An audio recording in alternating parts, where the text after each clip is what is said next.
What's going on, everyone? Raul here alongside Jose. and Chris. and welcome to the Get the Gloves podcast. This is episode number 7, and we are really excited to be here today to talk about the crazy card that's coming up this weekend, UFC 264, live from the T-Mobile Arena in Las Vegas, Nevada.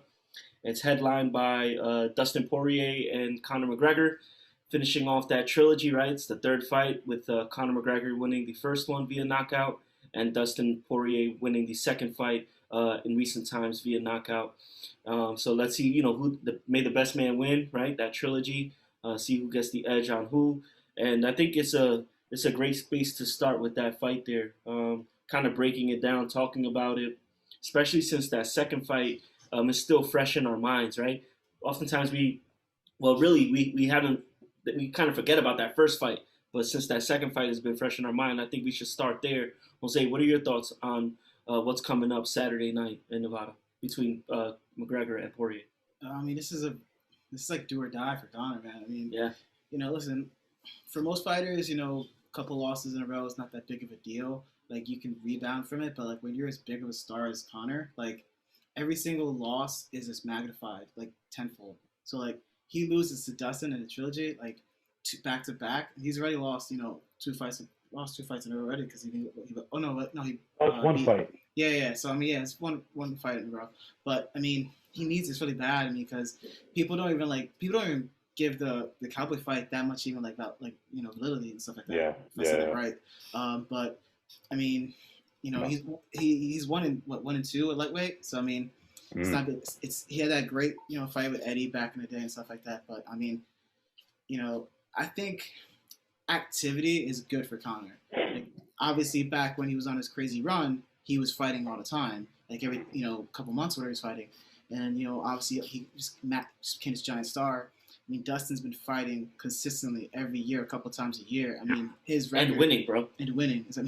I think they said since he fought Conor the first time, I think he's like 12-2 or something like that. He's only lost to he had a freak knockout to Michael Johnson. It wasn't a freak knockout. Johnson knocked him out, but then he lost to Khabib, which everyone loses to Khabib. Yeah, that was in 2016 though when he lost. Yeah. You know what I mean? That's 5 years ago now. So and he's been killing it, man. He's just he's so well rounded. So it's tough. Like this fight, when this happened in January, like I was like, oh no, like this is a terrible matchup for Conor because like Dustin's good at everything.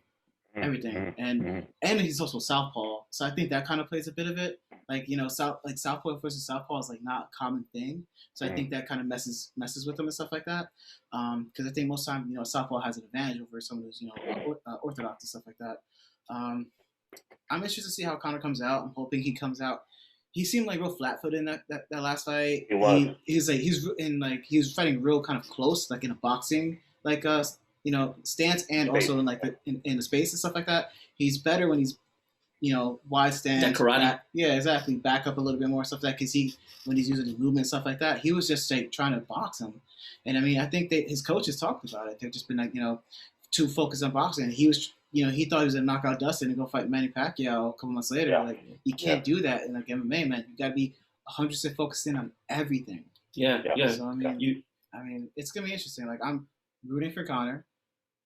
I'm leaning towards Dustin. I'll be honest. I'm a hypocrite. I'm on the fence, but I'll put money on both, but more money's gonna be on Dustin.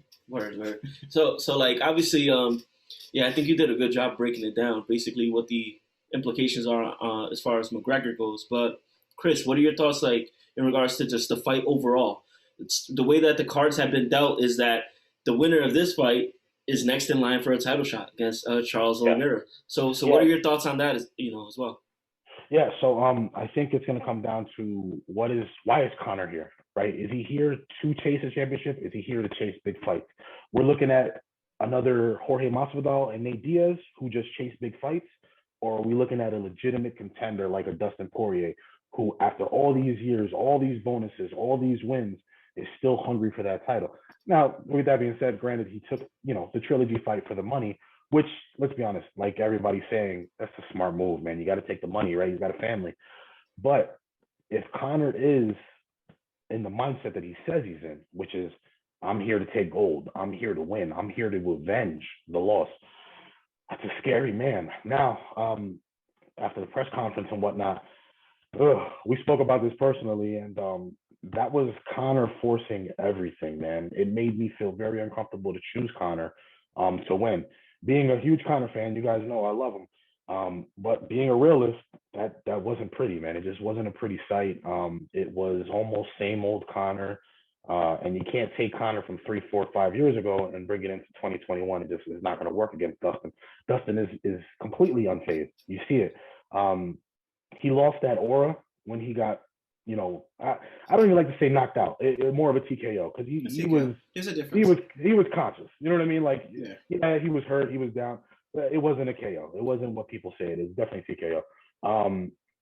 But that takes a lot away from the mystique. And he needs that back. And I think he was trying to force people to I think he was talking himself up to get that confidence, to feel like Mystic Mac again. And if it's working, great. If not, problem. So when Dustin said that line, he said you got knocked the fuck out. That was a great line, man. McGregor sleep. McGregor fast, more like McGregor sleep. Yeah. Did you see what Conor he was gonna say something and then he just So no, but I think he's done that in the past. He reacted. No, but I think that was. I tell you that 5 years ago, that wouldn't be the case. He would say something right there. I don't know if I agree with that. If I may, really quick. Go ahead. I've never. Again, I'm a big Conor fan. We're MMA fans. I've never seen Conor that uncomfortable at a press conference. Mm-hmm. You can't deny that. From the guy with the pink suit asking that ballsy question to Poirier actually hitting back with some solid, shots. He picked his shots, verbally, but when he picked them, they landed, and they landed hard. Conor, you saw him doing this a lot. That's a sign of uncomfortableness. No, but what I will say, and I don't happen to agree with Jose, but my reason is when we're talking about Conor, I think sure, a lot of people get lost in the brash and the trash talk. But one thing that I even though I've turned on him as a fan, right? Like I used to root for him, and now I kind of don't. One thing I can't take away from him is the fact that win, lose or draw, he shows up, right? So that's the guy that gets choked out, and even if Khabib jumped off the cage and everything went crazy, but I can guarantee you that if he didn't do that, Conor would have stood in the ring and he would have done an interview. He's that guy. Whereas you see other fighters, they walk out mad or they won't even talk. But you see that in boxing, especially people lose close decisions, they will walk away. So when Dustin talked about knocking him out, I just got the sense that Conor was like, "You got that." You feel me? Like I can't say nothing. Like you got that. It's true. Something in his face to me, man. Like I said, he was gonna say something, and then he said McGregor sleep, and he's like. But I'm thinking, he almost took like a big swallow. Yeah. No, but I'm thinking think about. I had nothing for that. No, but think about him in the second fight against Nate. I feel like even the second fight against Nate, he was more reserved to the point where he showed the respect for Nate. I think that he actually had respect because the reality was he tapped him out. Like he did get. He said he got me. Like he got me. I mean, there were some issues with that fight too. Because I remember they got in the press conference. I think Conor showed mad late, and I think then Nate walked away and stuff like that. And that's when he was throwing the monster. Conor's just different, man. I think just like every other MMA fan, we look into this stuff way too deep. I think in 50 years they'll probably be making movies about Conor. They'll be really studying the guy that he is and his come up. Right? I know, but I'm saying they'll really be able to study his come up, Yeah. And the idea is sure, we could look at it from a sports standpoint, but we also have to look at it from a standpoint of man, this guy's got a whole country on his back. He's got all this money, all this business, but he also has all these legal issues. He's a flawed man, right?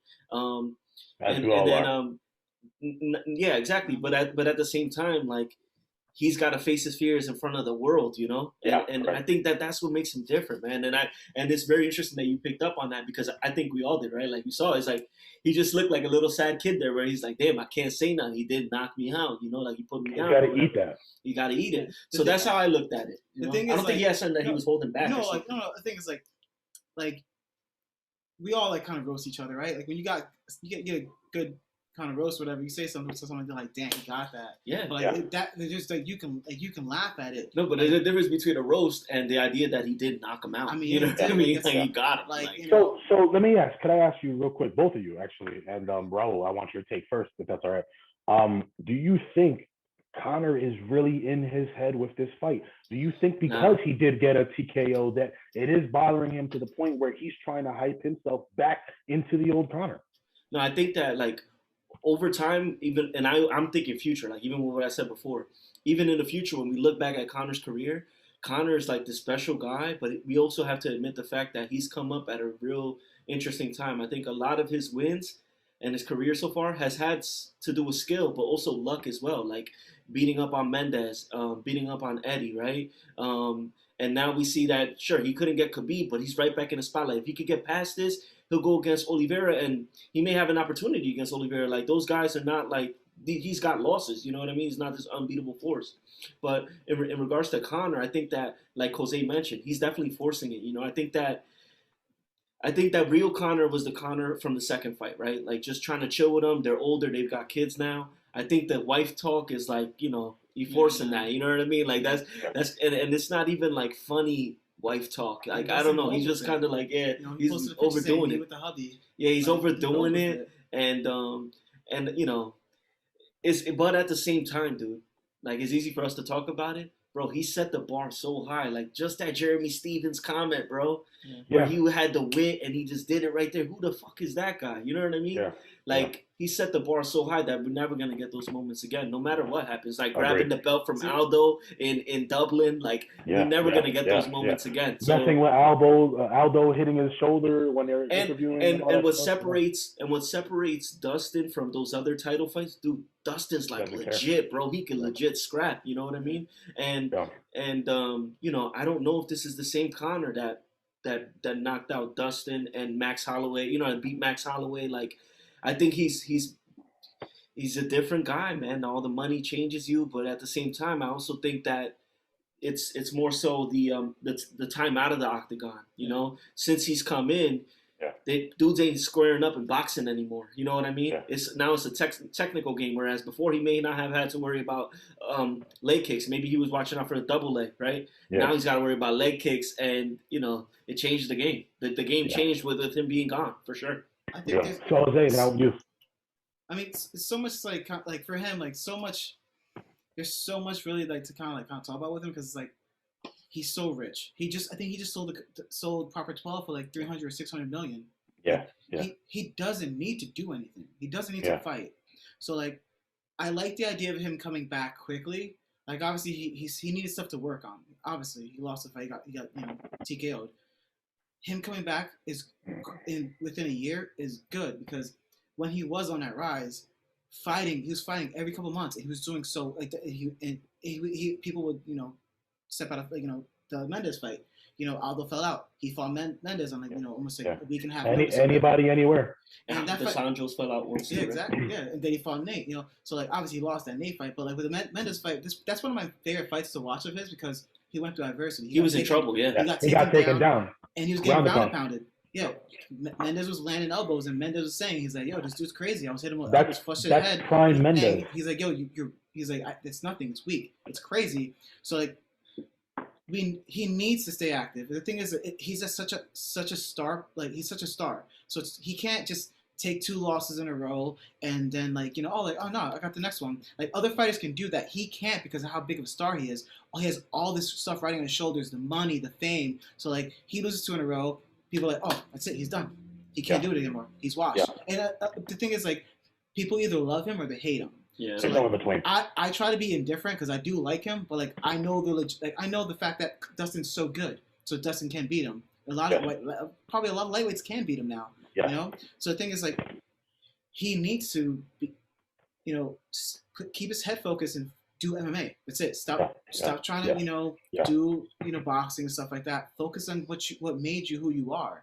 And that's the thing. That's what happens with a lot of these, you know, star athletes and stuff like that. Well, and fighters and stuff like that. They want to do more, and they think that's like like nothing's gonna affect them. I mean, listen, Willie started rapping and stuff like that, and then boom, Lost track completely. Yeah, look at Floyd. He wasn't really. Floyd was like came up through the 2000s, 2010s. No music, no movies, nothing crazy like that. Legit was a student of the game, bro. That's all he did. He switched his legit persona. Student of the game. I mean, people could say the stuff that like he may be illiterate and stuff like that, but the reality is like he didn't chase anything else. Let me ask you both a quick question, because it seems to me that the common theme is that if Conor loses, I mean, it's almost over in the UFC as far as like being taken serious as a title contender. What happens, right? Scenario. What happens? 5-round banger, back and forth, split decision loss. Conor McGregor loses. What does that do for his legacy? What does that do for him going forward? Depends on how it goes. So if it's a washout, 5 rounds. No. I just said split decision, 2 to 3. I think that's not that bad. Back. I don't think that's bad. No, but I don't think he comes back though. I think he does, because I think it's like he's like. No, because Conor doing this. Because part of that Conor allure is the fact that he can't let you get one off on him, bro. Think about all his rematches. You know what I mean? He can't let you get that off. Like Jose just said, look what happened with the Chad Mendes fight. Chad got off on him, man, and he got back up. What I mean from a loss, from a loss, I mean, because the reality is like, if he loses, Conor's got that attitude that it's like, damn, Conor's gonna want to scrap with him again and again and again, and to be honest with you, like Dana's already stretching his real thing. Like, Dana takes a lot of risks with the stuff that he does with Conor and like the favoritism that they show him, because the reality is like he's the biggest draw. This fight, I guess it makes sense because it's a trilogy, but it's a rubber match, of course. I don't know, man. I feel bad for Justin Gaethje right now, but I don't want to change subject. Don't feel bad, because Justin is not putting himself out there. He's sitting in a corner somewhere. He's not putting himself out there. Listen, lightweight's always kind of been the last couple of years has been a tough spot. I mean, because with contenders and stuff like that, with like Tony getting hurt all the time and stuff like, kind of being hurt all the time and stuff like that, and then him losing opportunities, and then Justin kind of just skyrocketing and then losing his opportunity and stuff like that too. It's just, it is what it is. I mean, Michael Chandler kind of parachuted in and got listen, the thing is, Michael Chandler's situation was the same how Conor was back in the day. He never said no to anything. Yeah. And that's what Chandler did. Chandler came in and weighed in as a backup to that Justin and Khabib fight. And Dana likes it when fighters do favors for him. It's just how it is. It's probably how it is in any workforce. Company man. You do something. You do what your boss asks you. Cool. You reap the benefits. I remember that. That. So that's important. And I mean, right now, I mean, lightweight's in such a position like it's like, the favorite is Conor, and then whatever happens is that. I mean, because listen, ideally, we all think that. I think we all can say that Dustin is the best lightweight in the world, and he should be the champion right now. I agree. If he gets a belt, bro, if he gets the belt, it's kind of crazy. But dude, there was an argument that he's probably the best 155er of all time, dude. Because even when I think of Khabib's record. Listen, Dustin got a better record, bro. Dustin's row of he's got a better resume. I should say resume. Yeah, his resume, yeah, exactly. Bro, he's got murderers on his resume, man. Mm-hmm. It's you cannot compare it. He's been through the rigmarole, the worst of the worst, and stood there, banged and banged and banged. And you know what? That kind of brings me to another question. He's been in so many wars. What happens if this turns into a war, man? Conor had that crazy left. I mean, does his chin eventually give out if he lands? Paid in full, bro. Paid in full. The thing is, I mean, because everyone always says it, like Conor 1 and 2, the 1 and 2 rounds. That's it. After that, down. So I mean, listen. The thing with Conor, man, let's be real. He has like an amazing physique. He looks like he's in phenomenal shape. Yeah, but no gas tank. Yeah, I mean, who knows what that attributes to that? I mean, but Dustin has been in wars. Listen, he hasn't been in an easy fight in a while. Like, listen, the quickest fight that he's been in was his loss to Khabib. I mean, he went 5 rounds with Dan Hooker, and that was a war, man. They were beating the shit out of each other. Yeah. They were just. He fought Justin Gaethje. That was a war. It was not an easy fight. The Eddie Alvarez fights, not easy fights. Dude, even that Holloway fight, bro. That Holloway fight. I mean, yeah, exactly. The thing is, Dustin does get hit. Dustin gets hit, but he's in that last fight with Conor. He was out. He was out counterboxing, Conor, and that's where it's important because Conor's kind of that's where he shines really. I mean, he kind of like he can lead a dance, but he also like his movement was so good always, and like he'd miss the shot, and then boom, he lands something and stuff like that. Look at the Eddie Alvarez fight. That was a perfect example. Yeah. So I think we did a good job of breaking down, the everything that's surrounding the fight. But let's actually talk about the fight. Like, how do you see this fight, going out? Jose, what do you think? How do you see it going through? Like, quick stoppage? You think it's gonna be a war? Like, what do you think is gonna happen? And who do you got winning the fight? I don't think it'll be a quick stoppage. I'm thinking it's probably gonna get stopped in third or fourth rounds. Again, I said it earlier. I'm rooting for Conor. I think MMA is better when Conor's winning and doing whatever. It's just hard to pick against Dustin, man. Listen, I told people before in January, Dustin's a better fighter because he's active. He's doing all these things. He's beating the best of the best. I'm thinking Dustin. I'm leaning more towards submission. I think he's going to just do everything well, and I think eventually he's going to take him down and do whatever he wants. I wanted to also follow up. Sorry to cut you off, but I want to follow up also. Do you think leg kicks will play a role in this one as well? I think Conor's going to fight more at a distance. I think he's going to use his range better. I don't think he's going to be in a boxing stance or so close in boxing range. I think he's going to back up a little bit more and fight how he used to fight. I think he knows that's probably better off. I think it could, but I don't think it will. Okay. What do you think, Chris? So I think, everybody says that Conor, coming back from the loss against Diaz, you saw the grit, the game plan and whatnot. You can't necessarily, MMA math, 1 + 1 doesn't equal 2. You guys know that. So you can't necessarily put too much into that. But I do know that Conor will come with a game plan and a better understanding that Dustin Poirier is not the old Dustin Poirier from the 145 division that he starched. So with that being said, I think he'll come prepared. It seems like he's done the work. Just because his trash talk isn't the same doesn't mean that he hasn't put in the work and that he's not, still the man. Poirier is an animal. I stay with Conor on this one. Even if I think Dustin is a better fighter, I gotta stay with Conor. I gotta believe that he's put in the work, and I gotta believe that legacy and all that comes into play. And I think that Conor wins in the third. Awesome. So that's cool. So you guys are split on that. I see it being. I see it starting off. I see fireworks early, man. I think that this style and just these two dudes meeting at this exact time, like they like to throw hands, and I think that that's what it's gonna be. Even if we think about like leg kicks or Dustin trying to take him down. Dustin was playing the nice guy in the press conference, but I really think Dustin wants to do damage to him. You know what I mean? And obviously we know that could work either way, whether he's too emotional and he rushes in and Conor clips him like he did to Aldo, or he's just like going in there with bad intentions and he does catch him. You know what I mean? Because I also think there's something to the fact that they both seen each other fall, right? They know they can knock each other out. Why? Because they've done it in the past. So I could definitely see it ending early. And if I had to put money on it, I think Dustin gets him. But just like Jose, even though, like I mentioned in the past, I'm not a huge Conor fan, I'd be interested to see what would happen if Conor won. Because the reality is, we could talk all this nonsense about Conor. I know the guy asked that question the other day about his record. The reality is, if Conor beats Dustin on Saturday night, he deserves to be the number one contender because he literally beat the number one guy. The number one. You know what I mean? And there's no debate there. Yeah, there's literally no debate. So I'm curious to see what happens if he does win. It'd be great if he wins, right? I think it's inspirational. I think it'd be a really cool story. But can he do it? I don't know. I don't think so. I think Dustin gets him. I think Dustin gets him early. What if something crazy happens and like Conor just goes for like a submission, like does like a leg lock or something? Nah, it's too risky. Bro, it's too risky. I don't think he'll do that. You never know, bro. Mixed Nah. martial arts. You never know, brother. You know that. No, I He know. doesn't get a Mario roll and stuff like that. Just gets him a leg lock and boom, 10 seconds. Gets him in a Darth.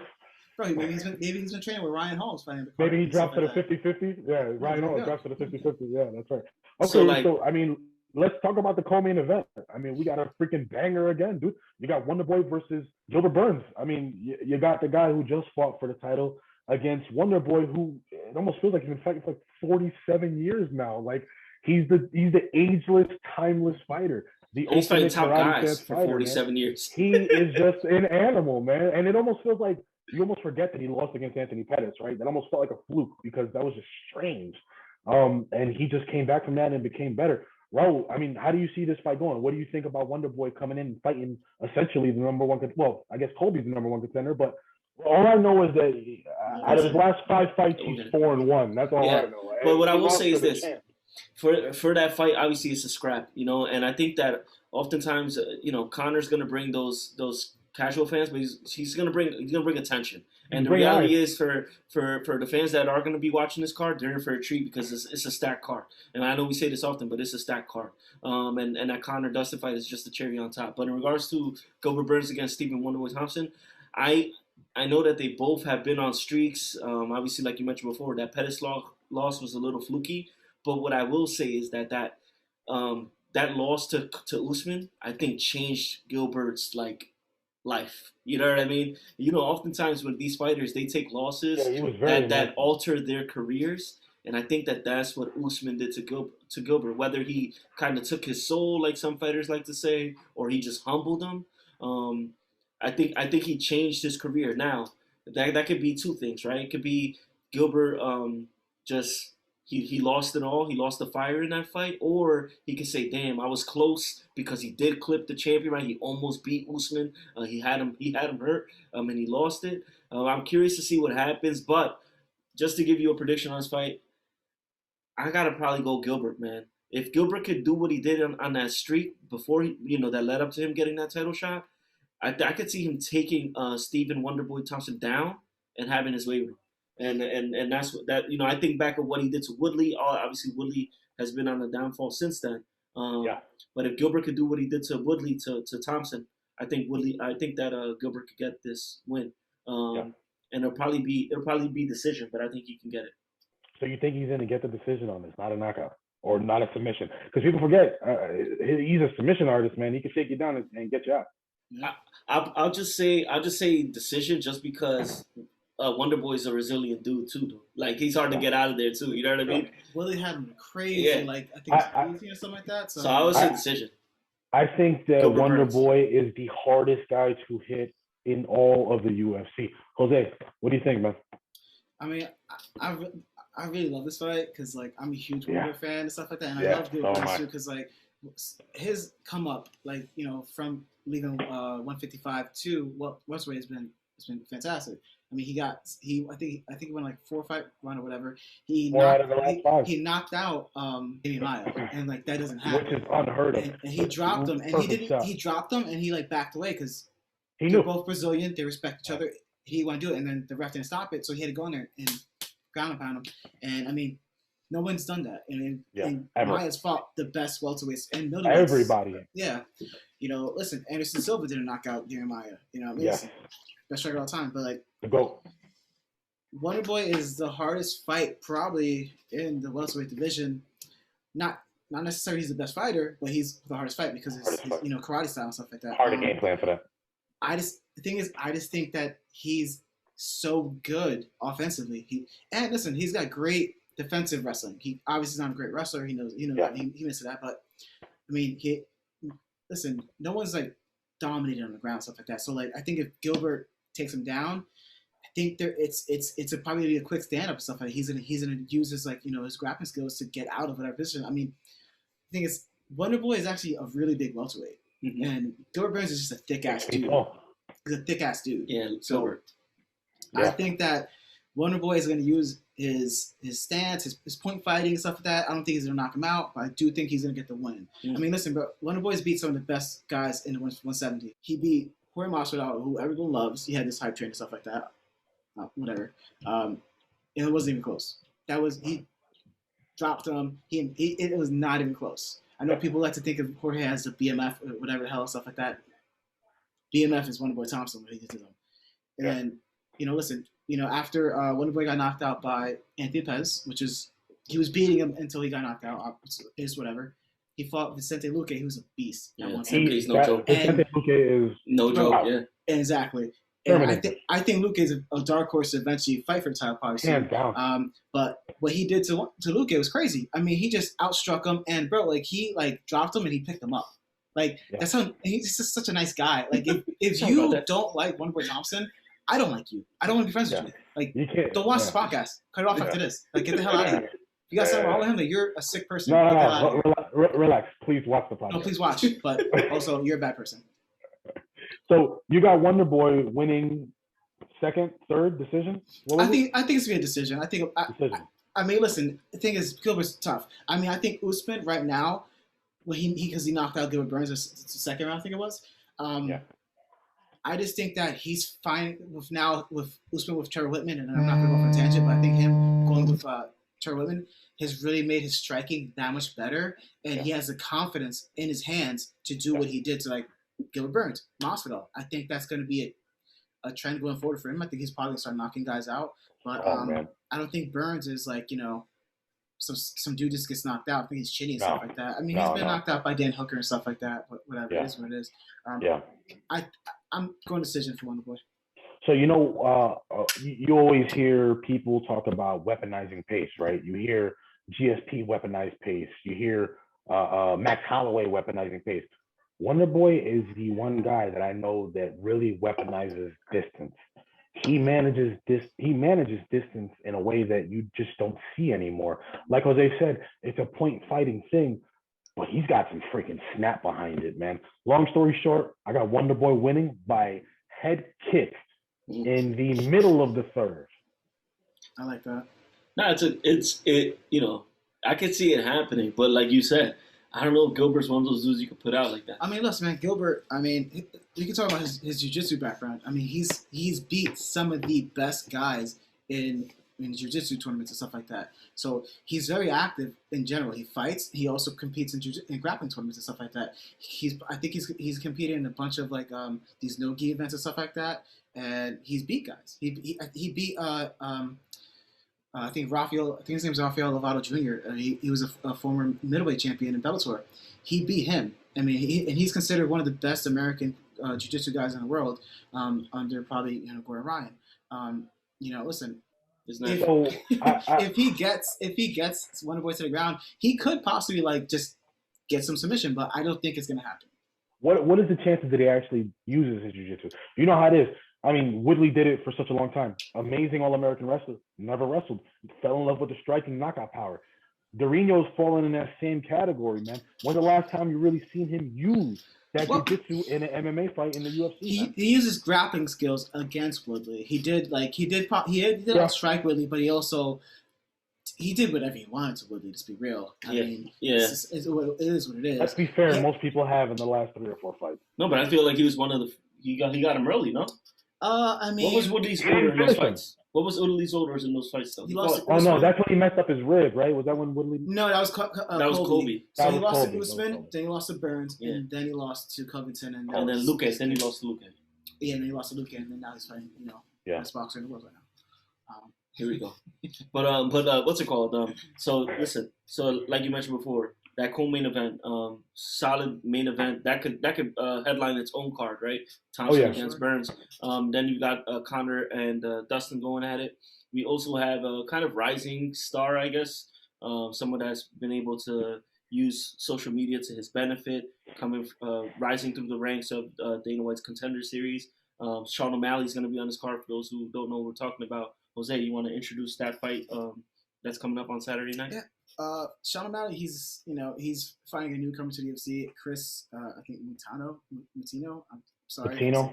Yeah, I'm sure he's a fan of the show. He's probably not even right now. What's up, Chris? But I mean, they look alike. They got green. They both got like colored hair and stuff like that. I mean, chest tattoos and stuff like that. I mean, listen, Sean, I think I saw that he's like favored like minus 800 for this fight. That's and crazy. The kid is like a minus 800, yeah. Dude, that's a fight you just throw money on. You just throw money on. Why not? Listen, why not? Throw $10. Yeah, throw $10 on Chris, dude. But I mean, make it rain. Sean O'Malley has all this hype. He's such a popular fighter, I guess, stuff like that. Maybe he's controversial, I guess, like because he lost to Chito Vera, and he's like, no, I'm undefeated. Like I never lost. Yeah, it's stupid. Yeah, it is stupid, and then whatever. He needs to win this fight easy. Like if it's like shaky, because he's not ranked. He's not ranked. He was ranked before. He lost to Cheeto, got unranked. Then he beat I forgot who he beat last. Thomas Almeida. Yeah. Who I love Almeida and stuff like that. He put Almeida though, dude. He put him out. Almeida was like on the rise. He was on the rise to be a future champion 135, and then got knocked out by Cody. And then got that last shot from Sean O'Malley to Almeida, dude. Oh my god. I think O'Malley. I still think he's like. Obviously, we all kind of seen his fights. We know who he is, but I still think he's relatively like unknown in his full skill set because like the Cheeto Vera, like, it was weird. It was weird that whole like sequence where he dropped and stuff like that. But listen, Vito, Cheeto was elbowing. He said he heard him snoring, so he looked like kind of out. So that's a legit win for Cheeto. He's got to go out there and perform, man. He probably has to go out there and finish this guy. And I know he's been real respectful in saying that. Listen, yeah, he's got a 9-4 record. He's done good things outside of the organization. He's gonna be a tough fight. And he's got to do that. I like that because like. He's not overlooking. Actually, I'm kind of whatever with it because it could set up. Listen, let's say if it's a tough fight and he doesn't like knock him out. He's like, well, like I said, guys, he's a good fighter. And it's like you like a built-in excuse. Yeah, because O'Malley's been calling out everybody. He's like, oh, Peter Yan sucks, Cody Garbrandt sucks, and stuff like that. But like, these are the top guys. They're former champions. You can't talk about these guys when you're not even beating like ranked fighters. But did you see on Twitter? He's not ranked himself, like you said. Did you see like the social media buzz is that he's already saying like he's got the perfect call out for after this fight? I heard he's gonna call out Ricky Simon. I heard he's gonna call Ricky Simon. Yeah, Ricky Simon's ranked. He's a good fighter and stuff like that. But like, nah, dude. Like, I'm sorry, man. If they gotta test him. Like, I'm sorry for you to be this hyped up of a fighter and stuff like that. You get this big following and stuff like that. You can't fight Ricky Simon. You can't be fighting guys that are unranked if you think that you're undefeated and you can knock out anybody.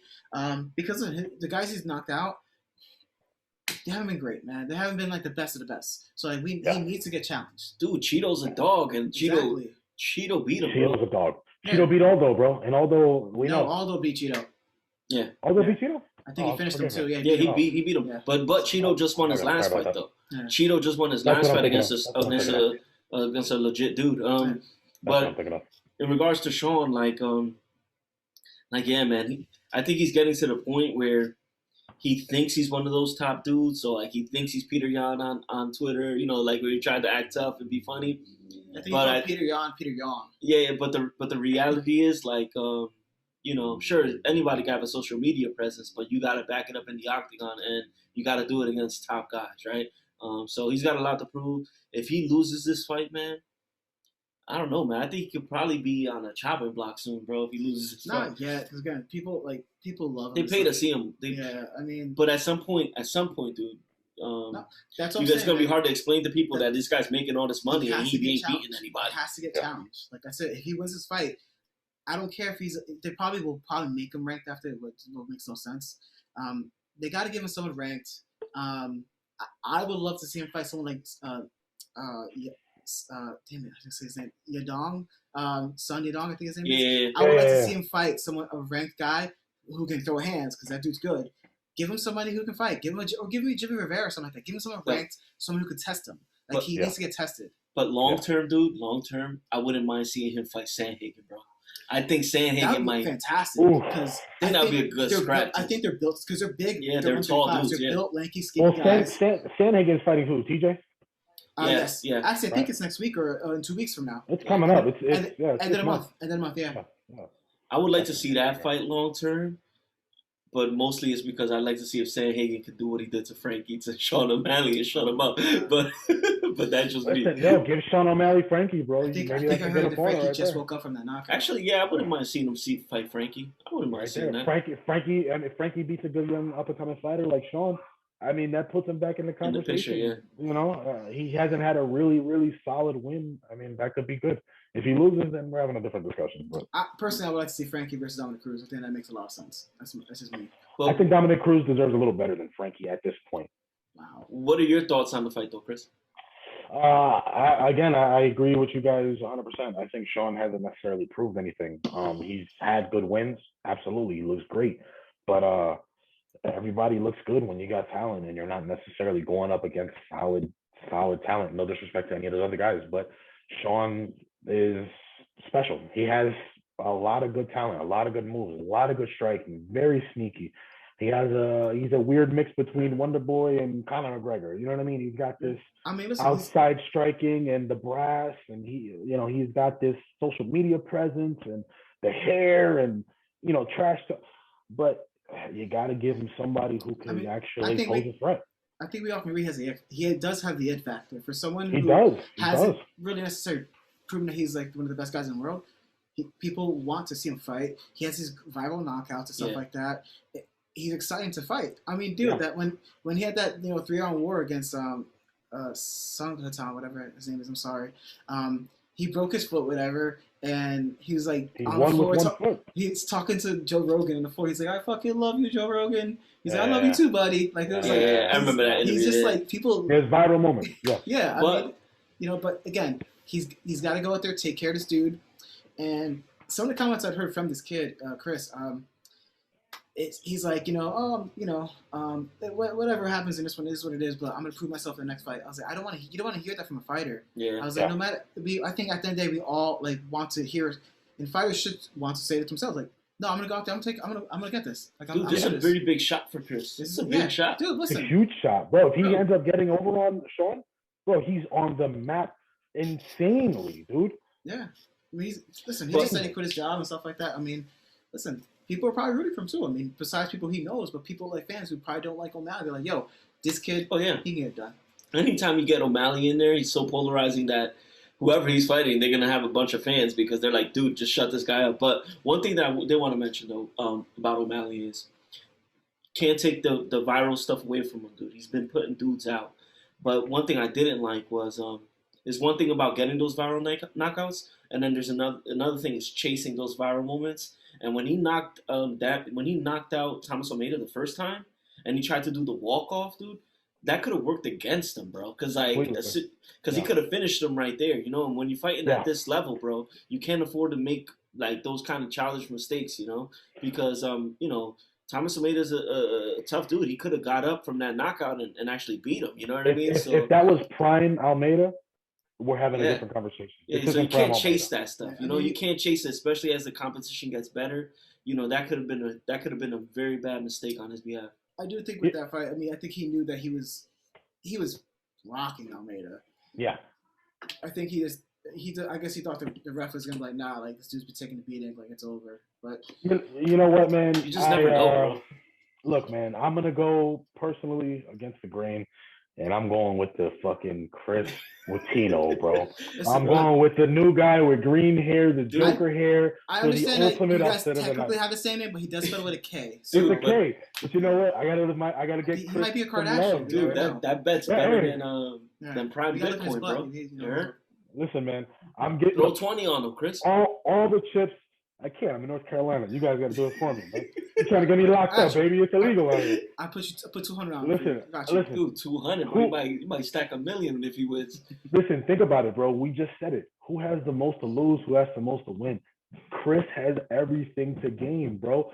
Sean has nothing to win here. He's fighting a virtual nobody. Yeah. Chris, with a win, he's put on the map in the ultimate way. I got Chris. All right, so obviously we just talked about some of the 3 fights that, probably got the most publicity for and stuff like that. I kind of want to see where you guys stand on some of these other fights that, could potentially, steal the show. Like, obviously, Conor's a main event, stuff like that, but there's a lot of talented fighters that could, have some really, really good fights. Like, I think, I'll name 3 fights I think that could potentially, probably, not steal the show, but, Fight of the night. Yeah. Nico Price versus Michel Pereira.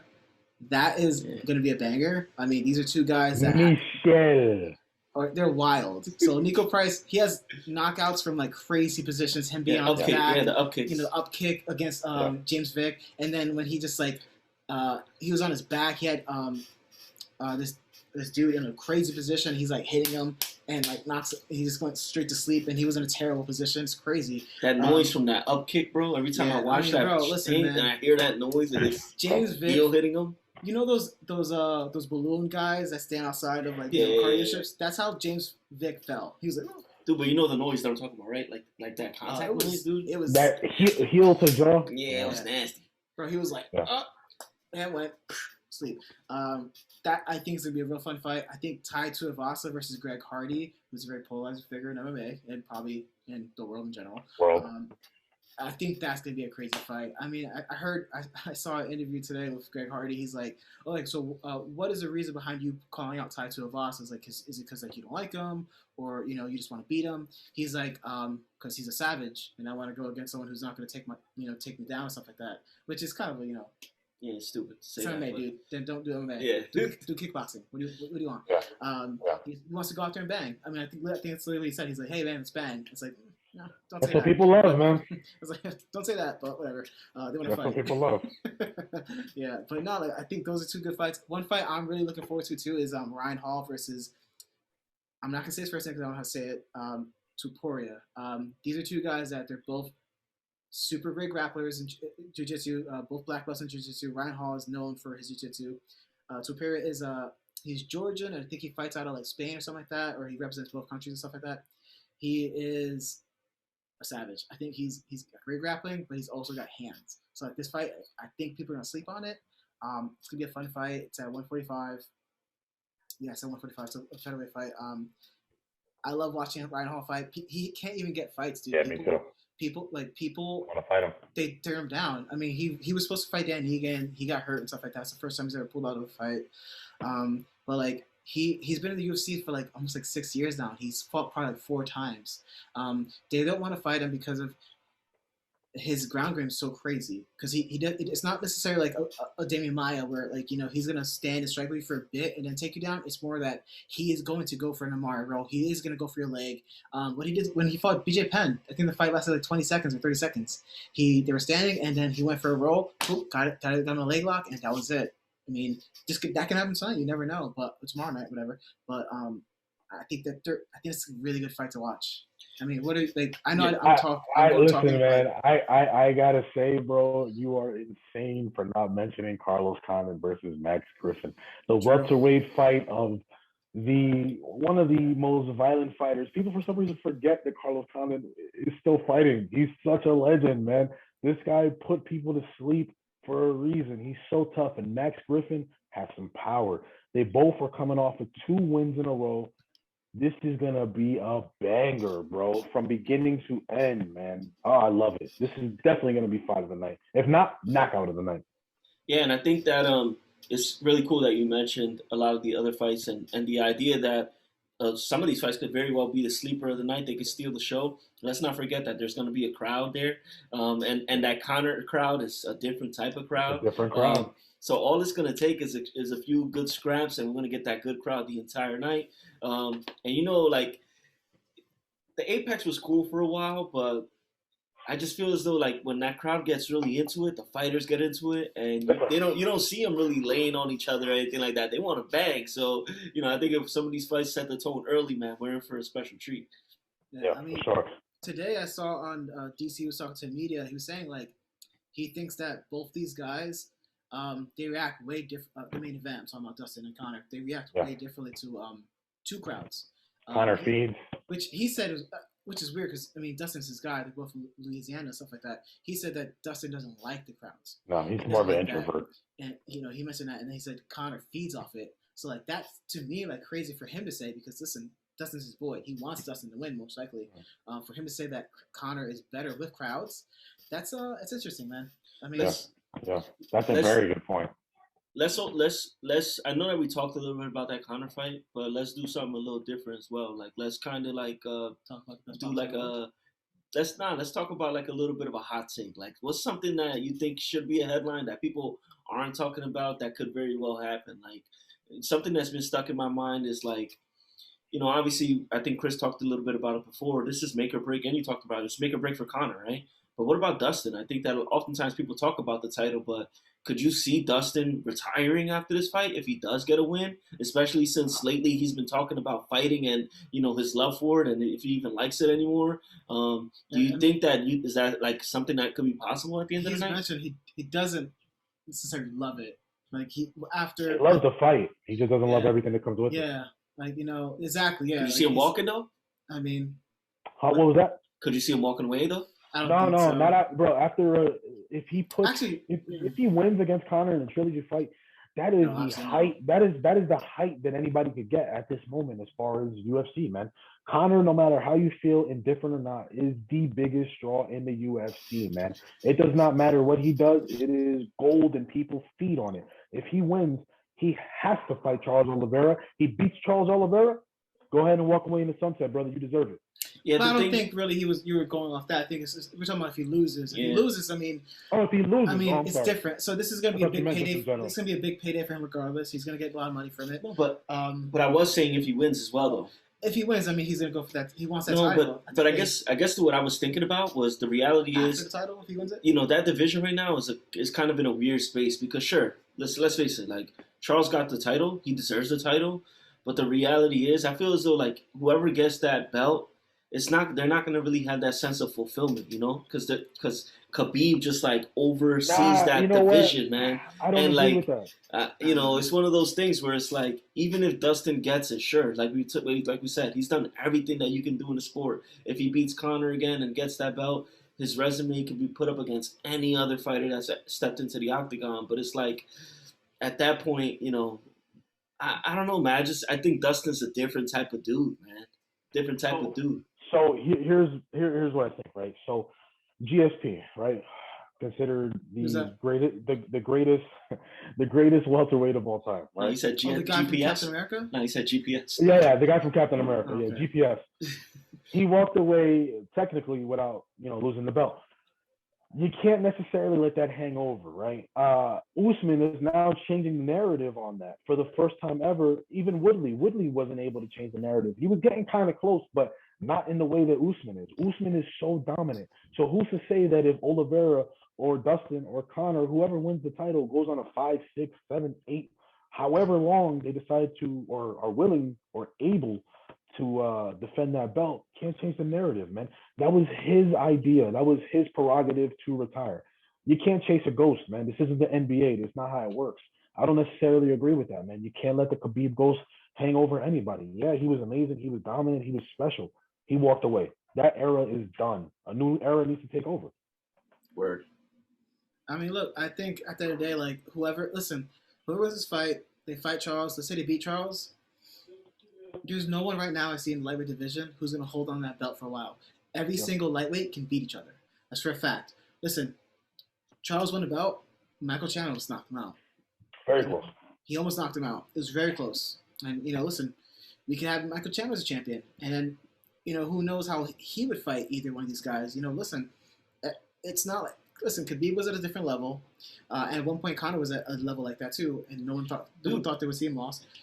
Every lightweight can beat each other right now. And there's no one, I think, personally, that can go on a crazy run where they're holding on a belt for a long time. I don't think any champion right now, well, there's some champions doing it, but there's not a lot of champions right now. Dude, and that's not... Izzy at 185. And that's without even mentioning... Obviously, you got that's without mentioning my guy, Benyel Dariush. Yeah. You know what I mean? Dude, he's another one of those dark horse dudes that if he gets an opportunity, man, he could do something, So you're right, man. It's there's 135, 145, 155, these divisions, even 170, these divisions, everyone can beat each other. That's how I feel.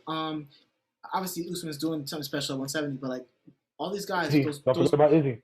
Yeah, well, I want to keep it to those light divisions because that's my point. Okay. Like, all these guys can beat each other because they're all evenly matched. There's no one who anymore really you see that has like a skill that's like so much better than anyone else. Like overbearing. They're just all kind of well-rounded fighters who can do it all, and some of them have a little skills that are better. They all can beat each other, man. I really can't see anyone going on this crazy run. I mean, listen, Charles went on a run, but people say that his record is a little bit padded. They could say that, but his last couple of victories, legit as hell. Legit as hell. So, I mean, listen, Gaethje could be champ. Like, listen, right now he lost to Khabib and he hasn't fought since really.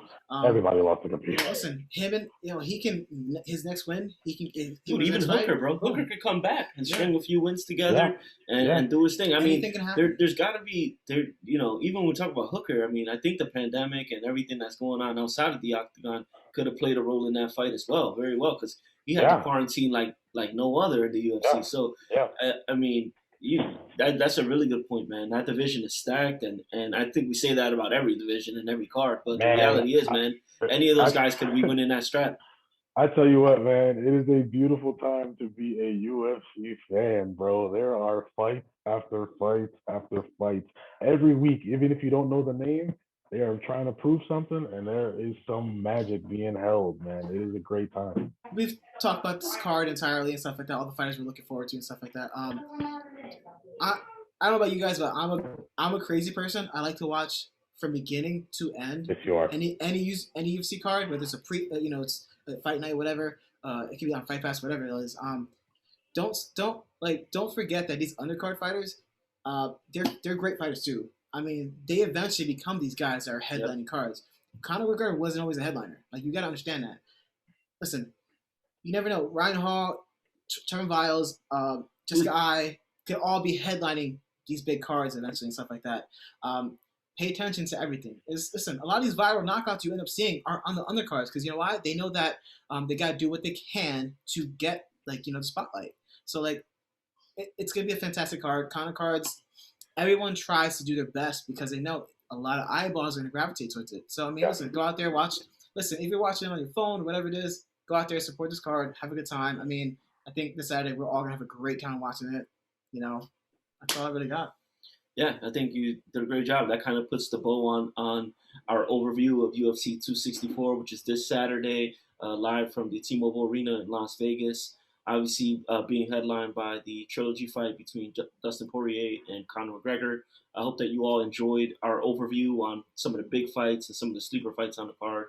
But with that being said, hold on, bro.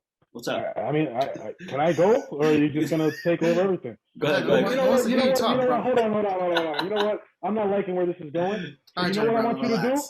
I want you to get the gloves, baby. Thank you for tuning in. We'll see you guys next time. Peace.